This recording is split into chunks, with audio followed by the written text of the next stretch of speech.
3. Assalamualaikum warahmatullahi wabarakatuh. Kami dari kelompok 3 kelas B yang merangkutakan saya sendiri dan Janabila. Kemudian saya Safa Salsabila. Saya Malia Putri Sanjaya. Saya Muhammad Guntur. baik, di sini kita akan memaparkan video dari praktikum 2. Selamat menyaksikan.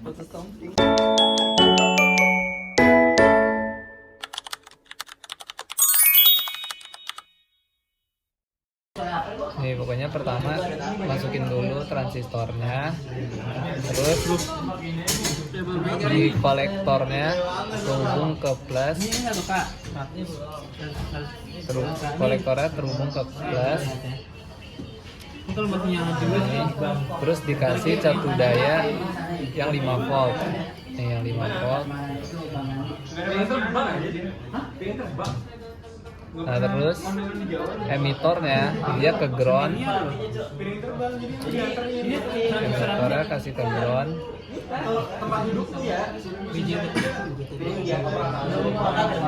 Nah, buat basisnya ini pakai yang 10K dulu. Hubungin ke basis. Dikasih yang VBB variabel. Nah, groundnya disambungin ke emitter juga.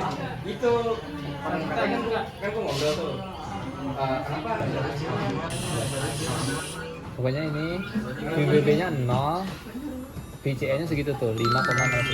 Maksudnya kalau masih VCE, tapi ininya 0,7, terus 2,88 itunya VCE-nya. Lanjut.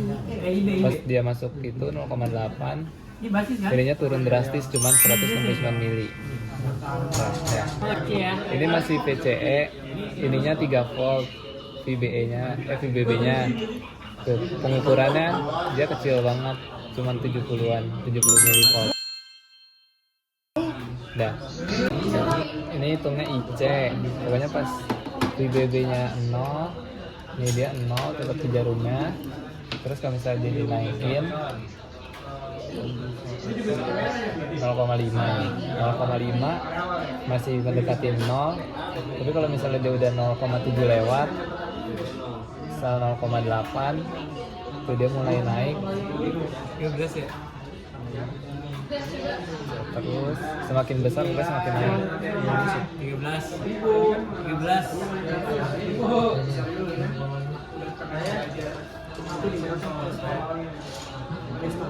Nah, nih ini pas dia cuman 10K. Nah, dia di 0,5, di 0,5 aja, 0,7 udah mulai naik. Tapi kalau misalnya dia pakai yang 100K, sabar. Kalau dia pakai 100K, no, di 0,7 dia belum saturasi. Jadi zona saturasinya semakin lambat. Jadi dia baru saturasi di 3 volt kalau pas pakai 100. Sama juga kalau pakai 47K-nya. Udah.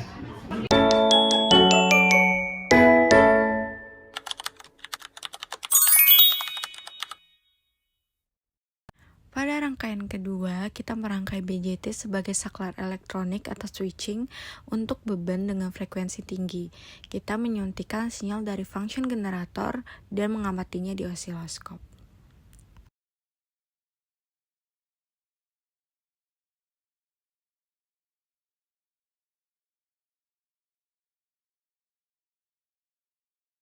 Di sini sudah ada tabel hasil dari praktikum kami di mana kondisi ketika V-in-nya 0 volt, maka status LED-nya mati.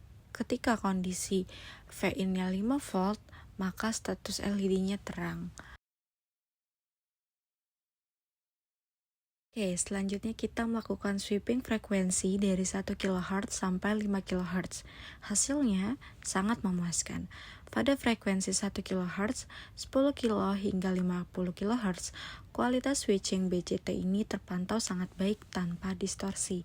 Dan ketika frekuensi dinaikkan lagi ke 100 kHz, 200 kHz hingga 500 kHz, bentuk gelombangnya masih tergolong baik dan transistor tetap mampu bekerja sebagai saklar dengan stabil. Ini 1 kilohertz. Ini berapa ini? Kok 500 sih? Oh, 1 Satu. kilo. Satu. Oke. Ini satu ya, Cak? Oke. Yang punya gue tadi gue pakai. Kan gue pinjemin ya. Time-nya segini. Kayak gue berasa gue yang minjem ya. Lo baru udah kontak Call time segini. Wah iya parah banget. Ini 50 kilohertz. Itu bayang apa emang bocor masuk video gue ntar. Ada pas. Nih, ini 100k. Stay tapi. FaceTime. ya Jet, tolong aja. Ini 100k harusnya.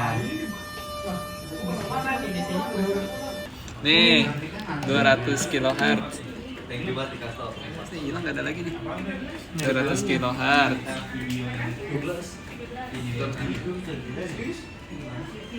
Ini 500 kilohertz. FaceTime, call time. Malam gue tidur. Ntar by way aja ya sisanya.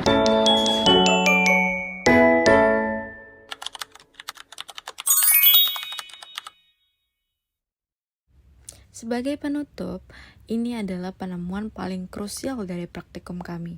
Kita menggunakan BJT untuk mengendalikan beban induktif berupa relay DC. Apa yang terjadi kalau kita memutus tegangan secara tiba-tiba tanpa pengaman? Lihat garis di osiloskop ini.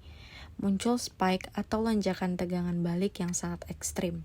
Ini mencapai 25,4 volt. Padahal kita hanya menggunakan suplai 12 volt. Lonjakan induktif ini sangat berbahaya dan bisa membakar transistor seketika. Itulah alasan mutlak mengapa dalam industri kita wajib memasang dioda freewheeling secara paralel dengan beban induktif untuk meredam spike ini.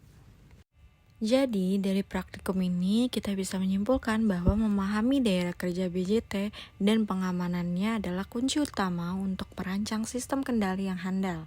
Sekian video pembelajaran kali ini, semoga bermanfaat dan sampai jumpa di proyek elektronika selanjutnya. Sekian video pemaparan dari kelompok kami. Wassalamualaikum warahmatullahi wabarakatuh. Sampai jumpa lagi. Labana al Yaw Ready.